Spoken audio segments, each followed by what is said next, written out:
Nintendo says, let them eat cart. I'm known fact, and this is just the facts. Mario Kart World's $80 price tag is justified, insists Nintendo. It's one of several Switch 2 games that are releasing $10 higher than current titles. The Switch 2, which comes out June 5th, currently costs $449.99. Though with Nintendo withdrawing pre-orders, that may in fact be changing. Perhaps more egregious than Mario Kart World, all three of the Switch 1-2 upgrade games are also priced at $80. Kirby Forgotten Lands, Super Mario Party Jamboree, and The Legend of Zelda, Tears of the Kingdom. Mario Kart World is being bundled with the Switch 2 at a lower cost, $50. But Nintendo has gone on record to say this bundle is only for a limited time. Nintendo of America's Vice President of Product and Player Experience, Bill Trinen, spoke about Nintendo's pricing strategy in a recent IGN interview. Quote, I would say it's less about the strategy of pricing Mario Kart World. It's more just whenever we look at a given game, we just look at what is the experience, and what's the content, and what's the value. Mario Kart World is a game that is so big and so vast, you'll find so many little things in it to discover.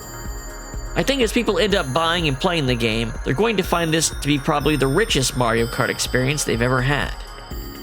When prodded about the Switch 2 upgrade games costing $80 as well, he said, what I would probably counter to some of that is that really what you're looking at is for the Nintendo Switch 2 edition, that's the physical price for somebody that has not bought the base game.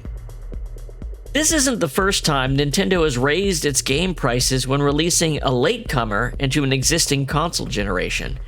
Back in the PS1 era, the Nintendo 64 was also last to the race with more expensive games. Nintendo's stubbornness and remaining on cartridge in that era not only alienated third-party developers and costed variety in its library, it also made production and therefore end consumer cost much higher than competitors.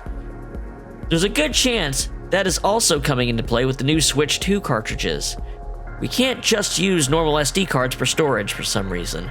It's gotta be a new proprietary format that costs everyone more money. You know, just because. Bill Trinen in his interview made a point of saying, obviously, the cost of everything goes up over time, folks. Now, this is obviously not true.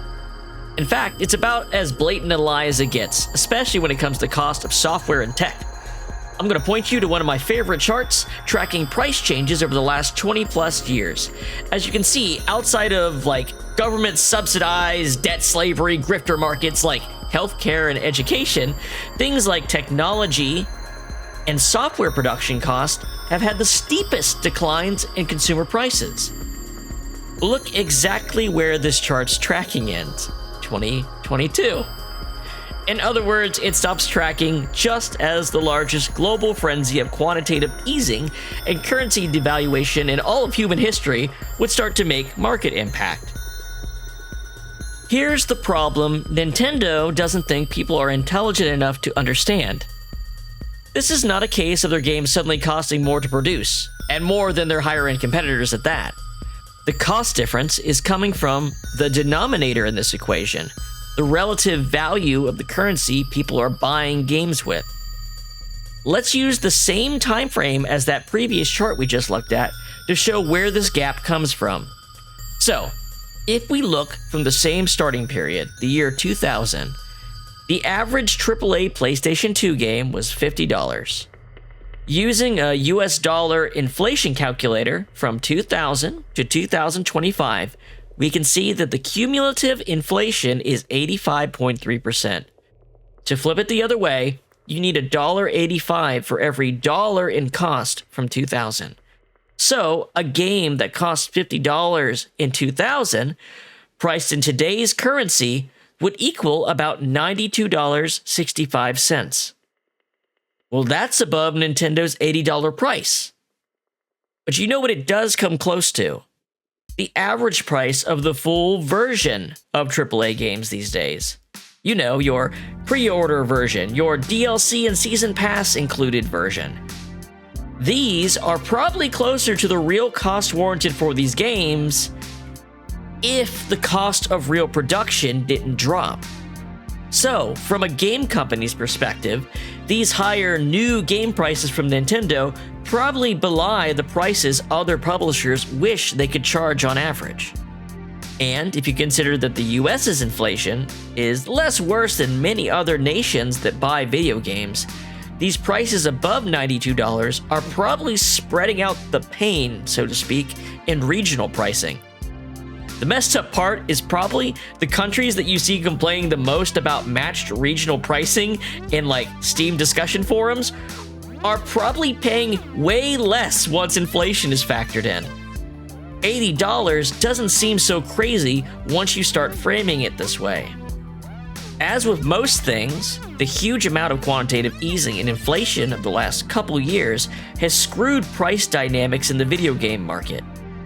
It's just that the Switch 2 is the first real console to have released since then in order to justify price adjustments.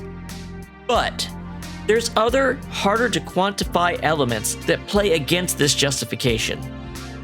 Digital-only formats cut out the physical production cost for games that have no physical version.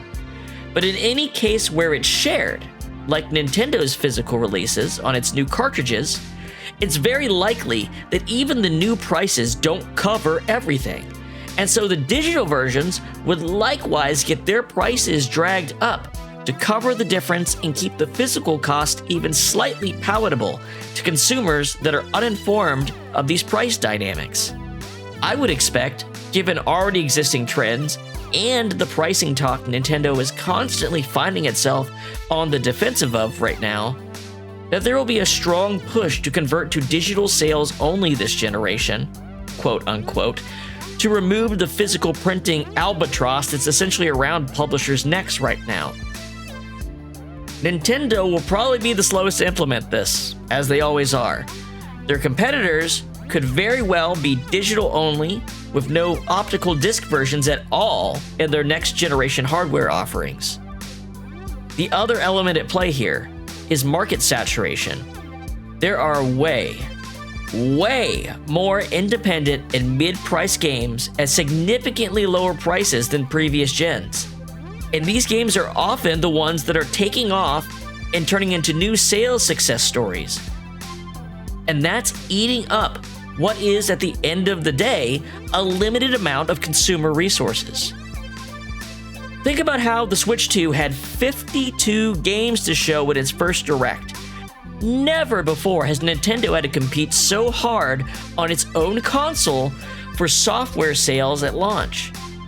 Whatever Nintendo's current pricing strategy could be, it could very swiftly change based on how the Switch 2 launch plays out. And you can bet Sony at least will be watching that as well. Speaking of new releases, let's talk about today's. Today's notable release is South of Midnight. That's on Xbox Series X and PC. Also coming out today are Ixion, Battlefield Waltz, Locomoto, Age of Empires 4, Knights of Cross and Rose, I think that's DLC, Sandwalkers, Burden of Command, Armored Brigade 2, Junkyard Builder, and Tiny Garden. Hey, if you like the show, make sure to subscribe on YouTube for more gaming news, long-form media videos, music, and live streams. You can also follow me on X at Little Known Fact and at Known Fact on Blue Sky. Finally, if you need some music, I'm available for commission on VGen as Known Fact. See you tomorrow.